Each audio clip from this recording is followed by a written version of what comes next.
자, 하나님 말씀 요한복음 14장 5절 한 절입니다. 다 같이 보겠습니다. 도마가 이르되 주여 주께서 어디로 가시는지 우리가 알지 못하거늘 그 길을 어찌 알겠사옵나이까. 아멘. 오늘 이 도마가 하고 있는 이 고백이 참 저의 마음 같다는 생각을 한번 해봤습니다. 요한복음 14장은 특별히 이 본문을 중심으로 해서 이 앞부분은 예수님과 제자들에 대한 대화가 쭉 나오거든요. 근데 이 대화들의 특징이 뭐냐면 서로 상반된 이야기를 한다는 거예요. 똑같은 문제를 가지고 서로 다른 이야기들을 하고 있습니다. 4절과 5절을 보면 예수님은 너희는 내가 어디로 가는지 그 길을 안다 이렇게 말하거든요. 근데 오늘 본문의 도마는 뭐라고 말해요? 모른다 대답합니다.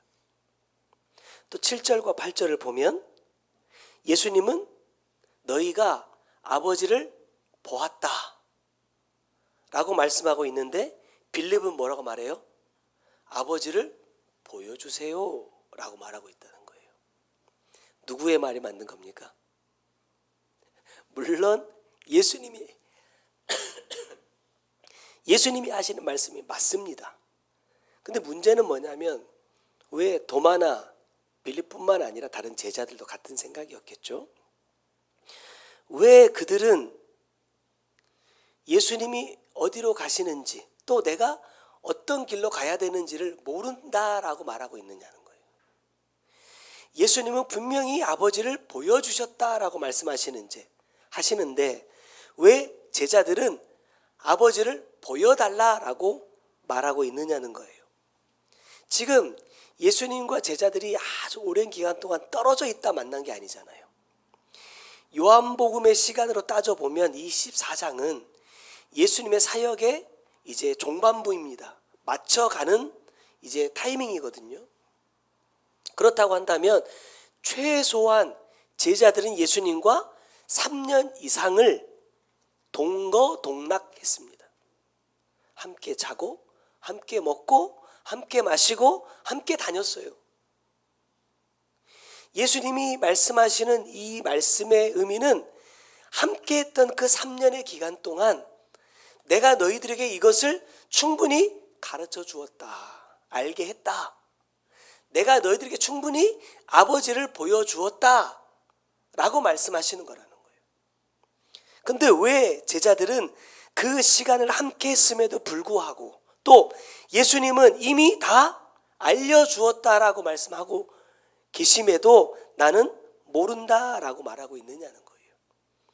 그 이유를 한번 찾아보았습니다. 첫 번째는 믿음의 차이입니다. 믿음의 차이. 1절의 말씀 보면 너희는 마음에 근심하지 말라. 하나님을 믿으니 또 나를 믿으라. 같은 말씀을 그대로 어떻게 보면 복붙해 놓은 다른 말씀을 보면 야, 하나님을 사랑하는 사람은 누구를 사랑해요? 하나님 아버지를 사랑하는 사람은 너의 아버지도 사랑한다. 다른 사람의 영혼을 정말 사랑하는 사람은 뭘 사랑해요? 내 영혼을 사랑한다. 같은 맥락이라고 보시면 됩니다. 주님의 특징은 뭐냐면 아버지가 내 눈에 보이지 않는다는 겁니다. 육을 입고 계신 주님의 입장에서도 주님이 못 보신다는 얘기가 아니라 우리의 관점으로 보자면 육을 입고 계신 주님의 입장에서도 그분의 눈에 아버지는 안 보인다는 거예요. 근데 예수님이 지금 믿고 있는 건 뭡니까? 아버지께서 나에게 주셨던 말씀입니다. 명령이에요. 주님은 그 말씀을 무엇과 같게 여기느냐? 하나님과 같은 것으로 여긴다는 거예요. 그렇기 때문에 주님의 눈에도 아버지는 보이지 않았지만 33년의 이 땅에서의 삶을 살아내는 동안에 단 한 번도 흔들리지 않고, 물론 마음속에서 고민하지 않았다는 얘기가 아닙니다. 넘어지지 않았다는 얘기예요. 넘어지지 않고 그 임무를 완수할 수 있었던 것은 그 말씀 자체를 무엇으로 믿는다? 아버지로 믿는다는 거예요. 제가 여러 차례 말씀을 드리지만 사람들의 생각 속에 이 신념이라는 게 있잖아요. 특히 예수 믿는 사람들. 이번에도 뭘 잠깐 찾아볼 게 있어서 잠깐 검색하는데 하나님의 교회 사람들이 이렇게 올려놓은 글들을 이렇게 조금 보게 됐습니다. 야, 읽으면서 지금 세상에서 일어나는 모든 일을 다 갖다 붙여가지고 이것은 안상홍 하나님이 계획하신 일입니다. 이것은 안상홍 하나님이 이루신 일입니다. 그러면서 쭉. 그러니까 세상의 모든 일은 다 안상홍 하나님으로부터 비롯된 일이라고 믿고 있더라고요. 우리도 하나님을 믿고 있는 입장에서 우리도 같은 생각을 하고 있다 이 말입니다. 문제는 뭐냐면 그 사람들이 말하는 그 안상홍이라는 사람은요, 어떤 사람이에요? 뭐 그 사람의 일대기를 다 알 필요는 없고 냉면 먹다 걸려 돌아가신 분이거든요. 하나님이신데요.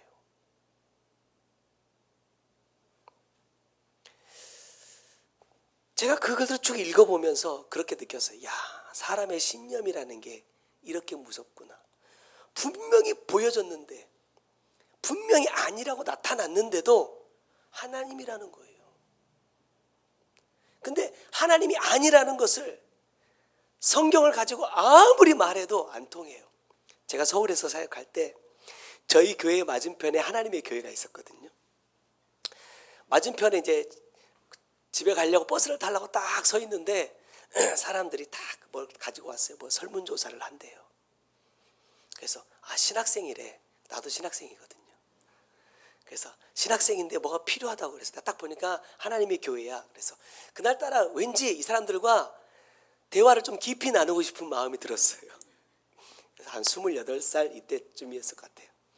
그래서 그러냐고 이제 속아 넘어가는 척 하면서 막 했더니 우리 여기 바로 여기 자기들 교회가 있는데 같이 가서 얘기 좀 하면 안 되냐 그래서 좋다고 따라갔어요.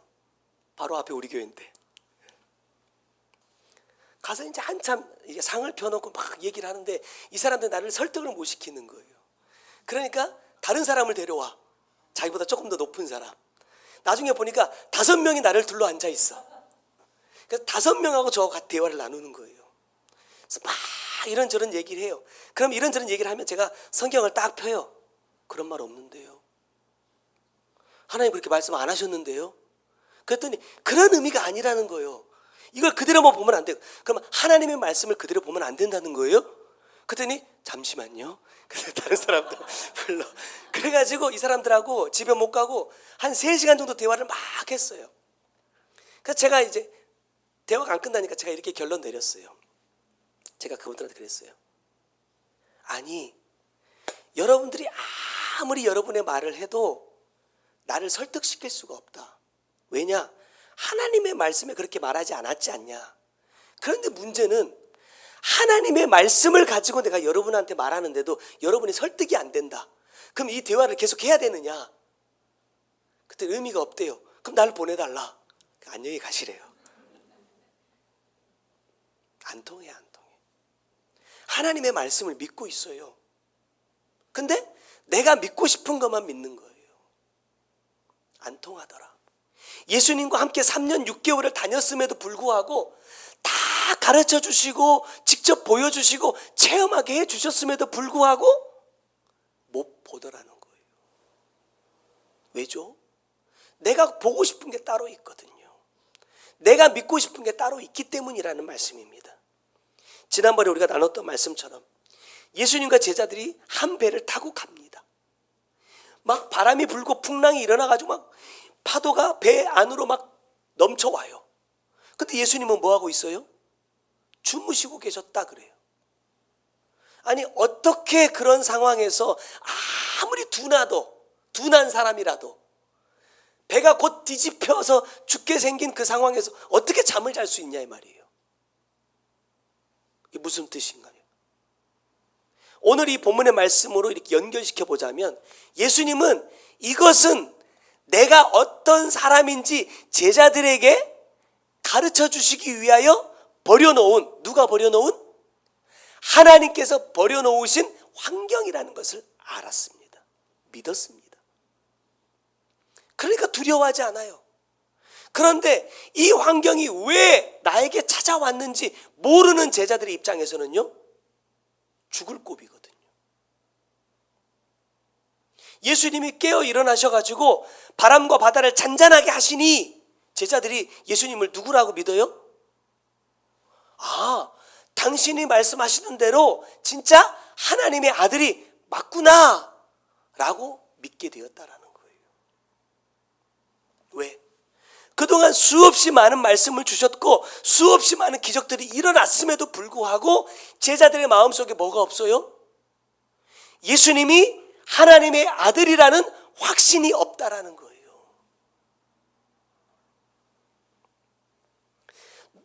당장 내 눈에는 보이지 않았지만 예수님은 하나님이 하실 일을 알고 있기에 이번 이제 이 배 타고 가면 배가 곧 뒤집어지게 할 것이고 내가 일어나서 바다와 바람을 잠잠하게 하면 제자들이 날 믿을 거야, 이런 말이 아니에요. 무슨 말씀이냐면 어떠한 환경이 찾아온다 할지라도 그 환경 속에는 반드시 뭐가 있다? 하나님의 계획이 있다는 거예요. 뜻이 있다는 거예요.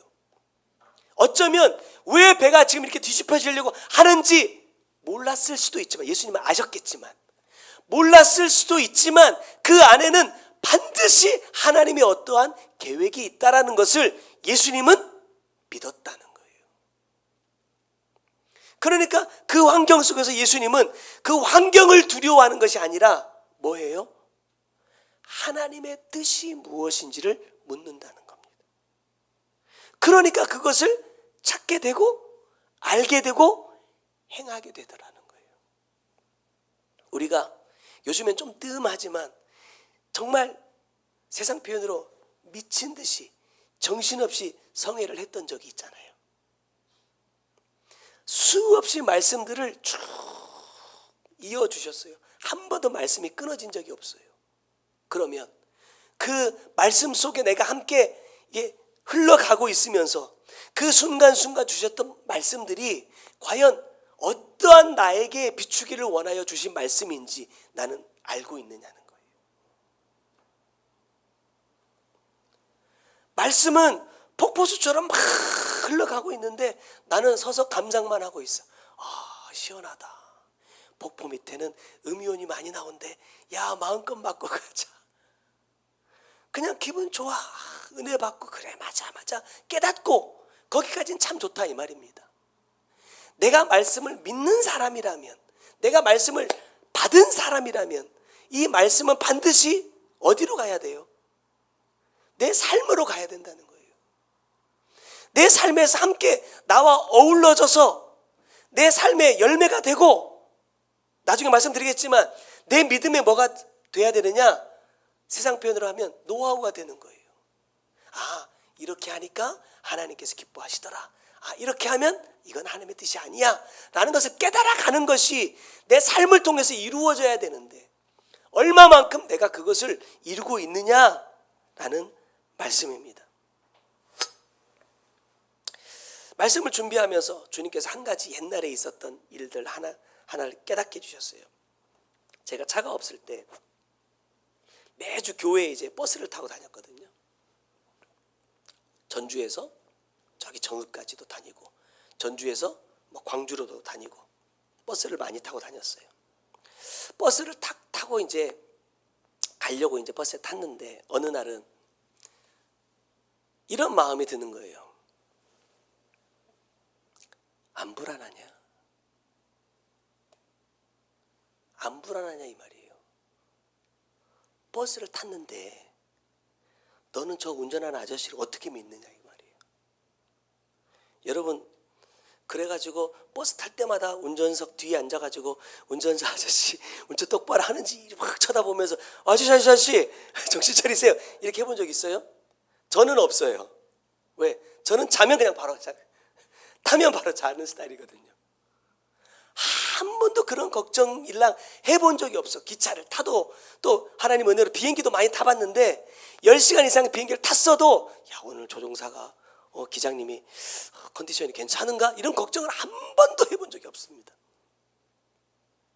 어떻게 하면 내가 조금이라도 더 많이 자고 편안하게 깨어서 갈 수 있을까를 고민했지. 그러니까 주님께서 어느 날 그러는 거예요. 안 불안하냐? 여러분 어떠세요? 불안하세요? 저는 주로 차를 타면 가족들하고 같이 갈 때도 우리 사모님 옆에 있지만 항상 자라 하거든요. 자자. 불안해서 잠이 오겠습니까? 우리 사모님이 내가 피곤해하면 자기가 운전해 준대요.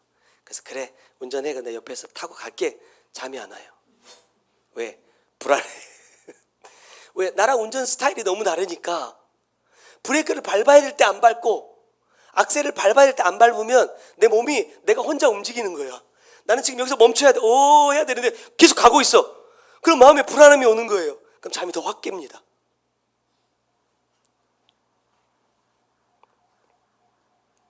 여러분 어떠세요? 뭐가 불안하십니까? 뭐가 두렵습니까?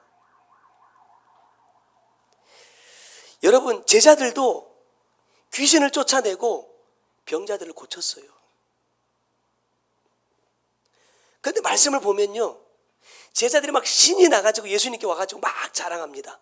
근데 믿음을 칭찬하지 않으세요. 자, 1절의 말씀을 다시 보면 너희는 마음에 근심하지 말라. 하나님을 믿으니 또 나를 믿으라 그랬습니다. 이 믿음이라는 것에 가장 걸림이 되는 게 뭡니까? 근심이라는 거예요. 근심. 자, 근심하다라는 것은 단순하게 염려하고 걱정한다라는 이 마음을 뛰어넘는 단어입니다. 무슨 뜻이냐면 내 믿음의 주체가 흔들린다라는 거예요. 나는 버스를 타고 있지만 내가 불안해하지 않고 안심할 수 있는 것은 그 운전대를 잡고 계신 기사님을 믿는 게 아니에요. 누구를 믿기 때문입니까? 역사하실 하나님을 믿기 때문인 거예요. 비행기를 타든 누가 운전하는 차를 타든지 간에 내가 편안하게 누워 잘 수 있는 이유는 나를 통하여 하나님께서 무언가 하실 일이 있다라는 것을 믿기 때문이라는 거예요. 그 하나님과 나의 관계가 흔들리면, 하나님을 향한 내 믿음이 약해지면 뭐가 찾아와요? 근심이 찾아온다는 거예요. 여러분, 돈이 필요한데 너무 없을 때, 주변 환경이 너무너무 나를 힘들게 할 때 그런 마음을 찾아오잖아요. 그런 불평들이 올라오잖아요. 요즘에 사모님이 저한테 요구하는 게 참 많습니다. 아이들하고 감사를 나누자고 이제 카톡으로 해가지고 하루에 2개씩 감사를 올리자. 그래야 자꾸 이렇게 해야 아이들이 이제 이런 게 이게 막 생기지 않겠냐 이러면서 막 이런 요구사항을 저에게 막 얘기를 합니다. 마음이 되게 부담이 됩니다. 왜냐하면 우리가 옛날에도 감사를 센터에서도 해봤잖아요. 처음에는 막 있거든요. 근데 이제 이게 한 달 좀 지나니까요, 이제 만들어내야 돼. 만들어. 오늘 아무것도 아닌 건데, 왔어, 잘 됐어. 이거 갖고 해야지. 그래서 뭔가 이렇게 내 마음에서 우러나는 감사가 아니라 뭔가 지어낸 것 같은 일이, 감사들이 이제 나중에 막 나오더라고요. 그래서 야, 어떻게 해야 되나 지금 기도하면서 고민 중에 있습니다. 보세요. 예수님은요, 그 하나님을 믿었습니다. 그런데 예수님의 이 십자가를 지시기까지의 과정들을 쭉 보면요, 믿었으니까 쭉 자연스럽게 갈 수 있었던 게 아니에요. 그 과정이 다 고난이거든요. 근데 그 어떤 문제, 환경들이나 고난들이 찾아올 때마다 예수님이 흔들렸느냐 이 말이에요. 안 흔들립니다. 왜냐? 하나님을 믿기 때문에 예수님의 마음속에는 뭐가 없어요? 근심이 없어요. 하나님을 향한 신뢰가 사라지지 않는단 말입니다. 더더욱이 예수님께서 그 십자가를 참으신 이유는 뭐예요? 하나님께서 예수님에게 해주신 약속 한 가지가 있습니다. 예를 들어서 야, 너 십자가를 지고 나서 부활하면 다시 이 보좌로 올 수 있어. 이것도 가장 큰 약속이지만 예수님의 마음속에 포기할 수 없는 또 한 가지 약속이 뭐냐? 네가 죽고 부활해야만 네가 그토록 사랑하는 영혼들이 네가 간 그 길을 따라 올 수 있다라는 약속이었어요. 주님은 그 약속을 이루기 위해서 이 고난의 과정을요 이겨내시는 겁니다. 주님이 하나님이 보여주신 게 아니에요. 약속하신 겁니다. 말씀으로. 주님은 죽는 그 순간까지 그 아버지의 약속을 붙잡습니다. 그러니까 이루어지더라는 거예요. 제자들은요. 내가 예수님과 함께 죽는 데까지 가겠습니다. 어디로 가시든지 내가 따라가겠습니다. 여러분 다짐했다니까요. 근데요 흔들렸어요. 넘어졌어요. 주님이 만약에 그들을 다시 찾아가지 않았다면 아마 기회조차도 없었을 겁니다. 3년 반 공생애를 주님이 함께 하시면서 가르쳐 주셨음에도 불구하고 그들은 예수님이 죽지 않기를 원했고 예수님이 말씀하신 대로 되지 않기를 바랬다는 거예요. 말씀하시지 않은 게 아닙니다. 그러니까 어떻게 말하느냐? 어디로 가십니까? 야, 내가 십자가를 지고 죽어야 돼. 이게 하나님이 나를 이 땅에 보내신 목적이야. 말씀하셨다니까요. 근데 주님이 그 길로 가시기를 원하지 않아. 그러니까 뭐라고 말하느냐? 어디로 가실 건데요? 그래서 어디로 가시느냐고요. 왜? 내가 원하는 답을 할 때까지 묻는다는 말입니다. 과연 나의 믿음은 누구에게 더 가까우냐 이 말입니다. 힘들고 막막할 때 주님처럼 흔들리지 않고 나에게 아버지께서 원하시는 길을 묵묵히 걸어가고 있는가? 아니면 내가 바라는 삶을 살기 위해서 나 스스로 방법을 찾고 있는가? 왜 이 길이 나누어지느냐? 믿음의 차이 때문이다.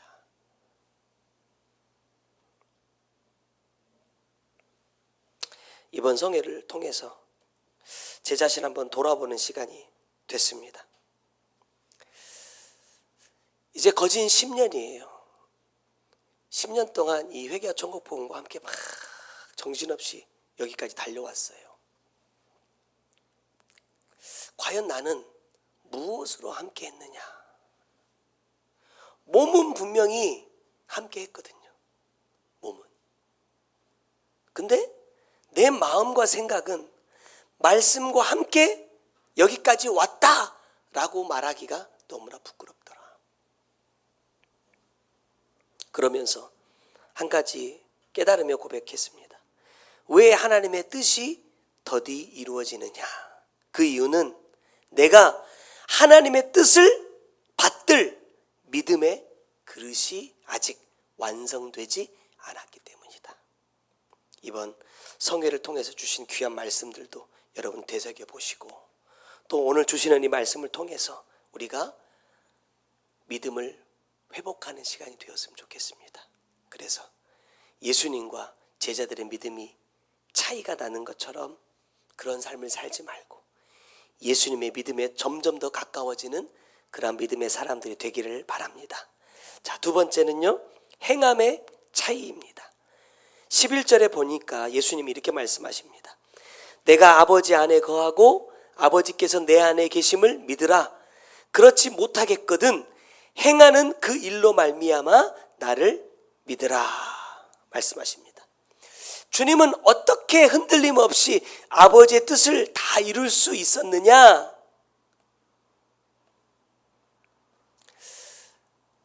아버지께서 말씀하신 것을요, 자기의 삶을 통해서 다 이루신 분이기 때문입니다. 우리가 아이들 공부할 때 중요하다라고 말하는 게 두 가지가 있습니다. 하나는 예습이고 다른 하나는 복습입니다. 미리 공부해도 좋지만 내가 배운 것을, 이미 아는 것을 다시 한번 반복해 보는 것이 내 기억에 더 오래 남게 한다. 우리 딸이 요즘에 이런 얘기를 잘해요. 시험에 불만이 참 많습니다. 선생님들이 가르쳐 준 대로 문제를 내지 않고 자꾸 꼰다는 거예요. 그래서 문제는 원래 그렇게 내는 거야. 문제는 원래 그렇게 내는 거야. 근데 뭐가 문제냐? 다양한 문제를 많이 풀어본 친구들은 꽈도 금방 알아차려요. 의도를.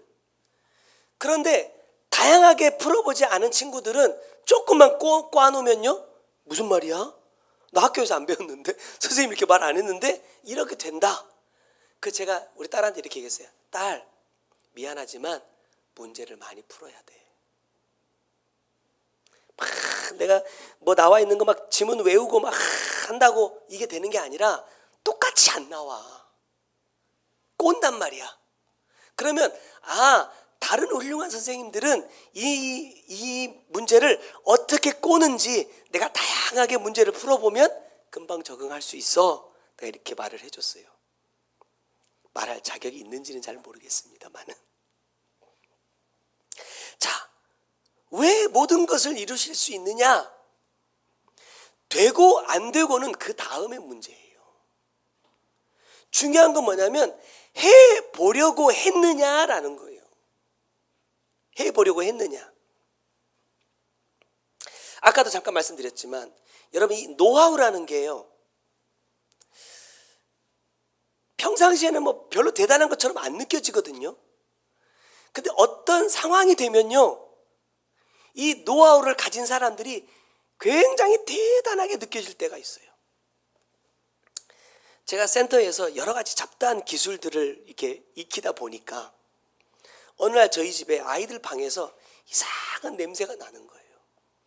그래서 우리 아들이 이제 남자가 됐구나, 냄새가 나기 시작했구나 했는데 그 냄새가 아니야. 나중에 보니까 벽지 안에 발라놓은 풀이 제대로 안 말라가지고 얘가 안에서 썩은 거예요. 그래서 제가 벽지를 싹 다 뜯어냈잖아요. 그 뭐 할게요? 페인트를 발랐습니다. 왜? 페인트는 저에게 너무나 익숙한 것이거든요. 차를 타고 가다가 이상한 뭐 기름 냄새 같은 이상한 냄새가 났더니 우리 이모가 이렇게 얘기했어요. 우리 아빠 냄새다. 우리 아빠 냄새래요. 제가 센터에서 이 페인트라는 걸 자주 접해보다 보니까 집에다 그걸 바르는 것이 두렵지가 않아요. 그냥 뜯어버리고 페인트 칠하자. 너 무슨 색깔 좋아해? 하고 아이들하고 같이 다 발라버렸어요. 또 우리 은유방에서도 약간 그런 끼가 있길래 너도 뜯어. 그래서 그 방도 다 발랐습니다. 왜? 나한테 익숙하거든요. 내가 해본 거거든요. 만약에 내가 안 해본 일이라면요, 못했겠죠. 시도조차 못했을 겁니다. 도배사 분들 불러가지고 다시 도배해야 되겠다 라고 생각했겠지, 우리가 해보자 라고 안 했을 거라는 거예요. 이거 누가 했어요? 이거 제가 했습니다. 센터에서 공구 빌려와가지고요, 공구만 있으면 제가 여기도 싹 하고 싶은데 없어가지고 못하거든요. 그래서 제가 사모님한테 그랬어요. 나중에 돈 생기면 나 공구 살 거다. 그래가지고 목공 할 거다. 목공. 해보니까 되더라. 문제는 뭐냐? 나에게 주신 하나님의 모든 말씀은 목적이 뭡니까? 행하라는 거예요. 들으라는 게 아니라 알고 있으라는 게 아니라 행하라는 거잖아요. 그러면 나에게 주신 그 말씀들을 내가 내 삶 가운데 행했느냐 이 말이에요. 하나님의 말씀은 생명이고 능력이고 하나님 자체다 라는 것을 우리는 너무나 잘 알고 있습니다. 그 말씀을 받았는데 그렇다면 왜 내 삶 속에 이 능력은 나타나지 않느냐 이 말이에요. 이유가 뭐예요? 이번 성회를 통해서 이런 말씀을 주셨어요. 우리는 말씀을 씨로 받는다 계속 했는데 이번에 갑자기 하나님이 열매를 주신다는 거예요. 왜 열매를 주시느냐? 궁극적인 목적은 그 열매 안에 뭐가 있어요? 씨가 있어. 그 씨를 내가 심어야 되는데 씨만 턱 던져주고 심어라 하면 못 심는단 말이에요. 그러니까 먼저 뭘 줘요? 열매를 줘. 다시 말하면 뭐냐? 은혜를 주신다는 거예요. 자, 하나님의 은혜를 맛본 사람은 뭐예요? 예전에 주셨던 말씀인데 고난을 견딘다는 거예요. 여러분, 씨를 딱 심었더니 하루 만에 쫙쫙쫙 올라오면 좋은데 농사라는 게 그렇지 않잖아요. 심어놓고 몇 달 동안 기다려요. 몇 달 동안 돌봐야 돼. 남들은 비 오면 집으로 들어가는데 농사하시는 분들은 비 온다 그러면 어떻게 해요? 장화 신고 논으로 나가야 돼요. 물길 열어놔야 되고 터놔야 되고. 저도 시골에 살아가지고 많이 보긴 했어요. 제가 해보진 않았지만. 남들 다 집에 가는 시간, 태풍 온다 비바람 치면 또 어떻게 해요? 또 우비 입고 또 나갑니다. 왜? 물은 잘 빠지는지 벼들이 또 쓰러지고 있지는 않은지 다 봐야 돼. 그게 뭐예요? 사람의 입장에서 보면 고통이에요. 힘든 시간이란 말입니다. 근데 그 시간들을 인내해야만 내가 열매를 거둘 수 있기 때문에 인내하는 거잖아요. 하나님이 왜 우리에게 열매를 먼저 주시느냐? 그것을 맛봐야, 야, 이 씨를 심으면 그 열매가 나는구나. 내가 맛봤던 그 열매를 먹기 위해서 이 시간을 뭐 할 수 있어요? 견디고 이길 수 있기 때문에 열매를 주신다는 거예요. 아, 그렇구나. 그러면 여러분은 어떤 하나님의 은혜의 열매를 맛보셨느냐 이 말입니다. 말씀을 받고 아멘 아멘 끄떡끄떡 하는 이런 거 말고 정말로 내 삶을 통해서 하나님이 어떠한 은혜를 주셨고 그걸 통해서 야 진짜 하나님은 살아계시는구나 라는 것을 내가 믿고 있느냐라는 거예요. 그 은혜를 말하는 거거든요. 그 은혜가 없는 사람은요 못 견딥니다. 그 은혜를 맛보지 않은 사람은 못 견뎌요. 주의 종을 통해서 사역을 해주시면서 지옥을 체험하라 하셨을 때, 지옥을 체험하게 하실 때 이런 말씀하셨어요. 정말 목사님이 체험한 것이 진짜 지옥이 맞다면 뭐 하지 않는다?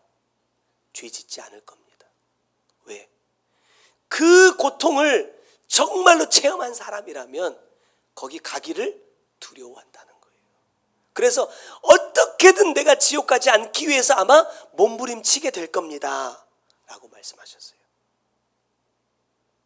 그게 맛보는 겁니다. 그럼 나는 하나님의 은혜를 맛본 사람이냐 이거예요. 어떤 은혜를 나는 맛보았느냐.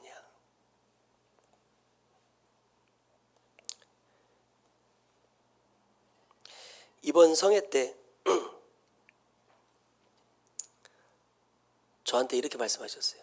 목사님, 사모님하고 싸웠어요? 싸웠게요? 안 싸웠게요? 싸운 건 아니죠. 네. 싸운 건 아닌데 별로 기분이 좋지는 않았어요. 제가 성회 그 4일 동안 머리가 계속 아팠어요. 머리가 막 계속 아프고 막 코에서는 콧물이 막 줄줄 막 쏟아지고 막 기침이 막 계속 나고 이래가지고 제가 마스크를 탁 쓰고 머리 아프니까 이렇게 제일 앞자리에서 쳐다보고 있으니까 왜 자꾸 인상을 쓰냐? 사모님하고 싸웠냐? 이제 이렇게 말씀을 하신 거예요. 내가 몸이 좋지 않으니까요. 내 행동으로 나타나더라 이 말이에요. 내가 하나님의 은혜를 아는 사람이냐? 이걸로는요 다 아는 사람이에요. 뭘로 나타나요? 행동으로 나타나는 것을 통해서 아는 겁니다. 그 성경은 뭐라고 말씀해요? 열매로 안다 그래요. 열매로. 잎사귀로 아는 거 아닙니다. 제자들이 아버지를 보여주십시오 이렇게 말하니까 예수님께서 뭐라고 말씀하십니까? 나를 본 자는 아버지를 본 거래요. 이게 무슨 말씀입니까? 야, 내가 어떻게 살았는지를 봐봐. 예수님께서 하나님을 쫙 데려다가 보여주신 게 아니잖아요. 내가 어떻게 살았는지를 봐봐. 그러면 믿을 수 있어 라고 말씀하시는 거예요. 제가 이거를요 만약에 우리 아이들한테 똑같이 한다고 생각해 보십시오. 아빠 진짜 하나님이 살아계신지 잘 모르겠어요. 이럴 때 야 아빠를 봐봐. 이러면 뭐라고 말할까요? 네? 내 삶이 증거라니까요. 목사니까 아무리 여기서 이렇게 그럴듯하게 설교를 해도 정작 내 삶에 그러한 것이 없다면 내 자녀들마저도 내가 전하는, 내가 나누는 이 주님을 안 믿게 될 거다 이 말입니다. 지금이야 얘들이 힘이 없으니까 제 아래에 있지만 이제 1년밖에 안 남았잖아요. 이제 1년 뒤면 성인입니다. 그럼 이제 듣겠어요? 안 들으면 자기 손해요. 어쨌든지요. 행함이 없기 때문에 그 말에도요 힘이 없다 이 말입니다.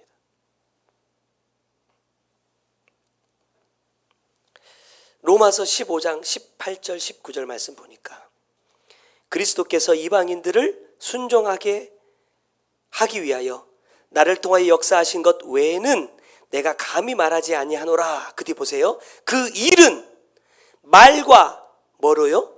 행위로, 표적과 기사의 능력으로, 성령의 능력으로 이루어졌다 그래요. 말만이 아닙니다. 말과 행위가 함께 하니까 그것이 뭐가 됩니까? 표적이 되고 기사가 되고 성령께서 역사하시게 되더라 이 말이라는 거예요. 왜 제자들은 환경 앞에 두려워했느냐? 왜 그 고난의 시간들을 견디지 못하고 도망쳐 버렸느냐? 뭐가 없어요? 행함이 없다. 주님을 통해서 말씀을 받았지만 때로는 그 능력을 힘입어 귀신도 쫓아내고 병든 자도 고쳤지만 정작 내 삶 속에 주신 말씀을 이루는 삶이 없었기에 환경 앞에서 넘어져 버렸다는 겁니다. 그렇다면 우리에게도 이 말씀은 똑같이 적용될 수밖에 없다는 거예요. 주님의 말씀과 내 삶이 하나가 되어야만 우린 뭘 할 수 있어요? 주님이 가신 길을 알 수 있고 누구를 볼 수 있어요? 아버지를 볼 수 있다. 결론입니다. 말만의 믿음, 말만의 신앙이 아니라 이제 행동하는 믿음, 행동하는 신앙인이 되기를 바랍니다. 그것만이 참 이 단어를 올릴 때마다 정말 내가 그 길을 가고 싶은 게 맞냐 좀 그런 마음이 들기도 하지만요. 성경에 분명하게 우리에게 가르쳐 주신 구원의 길은 어떤 길입니까? 좁고 협착한 길입니다. 그러면 이어지는 말씀이 이렇게 말씀합니다. 사람들이 찾지 않는다. 그 길로 가라 하십니다. 누가 갈 수 있을까요?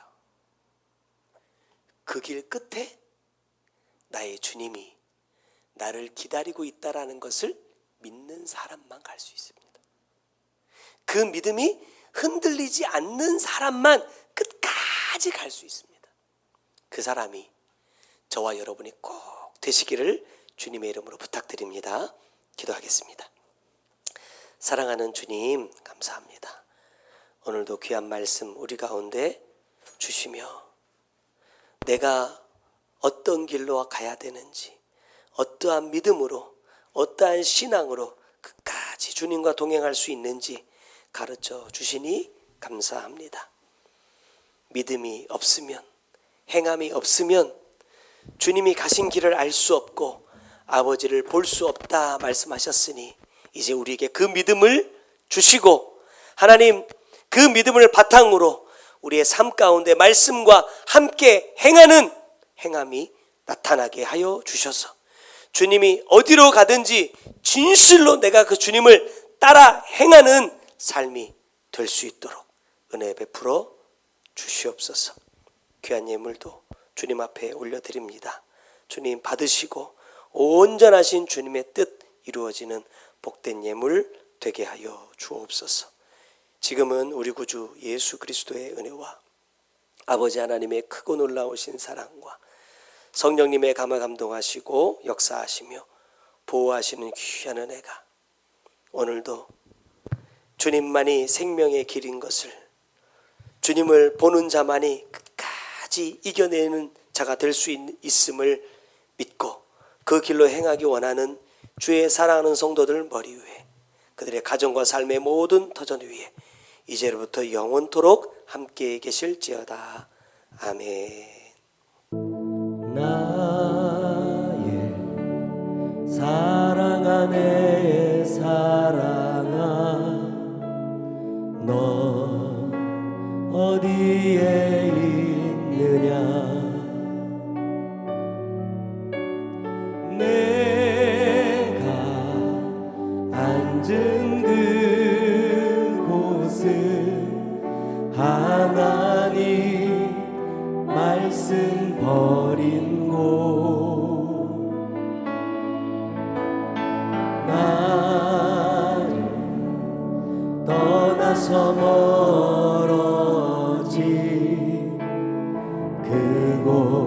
그곳에서 돌아오라.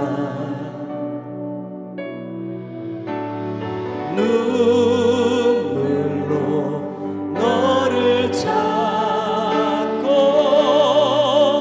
미어지는 마음 안고 사랑하는 널 바라며 오늘도 기다린단다. 너를 향해 뜨거운 사랑 안고 포기할 수 없는 처음 사랑 안고 널 기다리노라. 내가 너를 낳노라. 내가 너를 길러노라. 나의 음성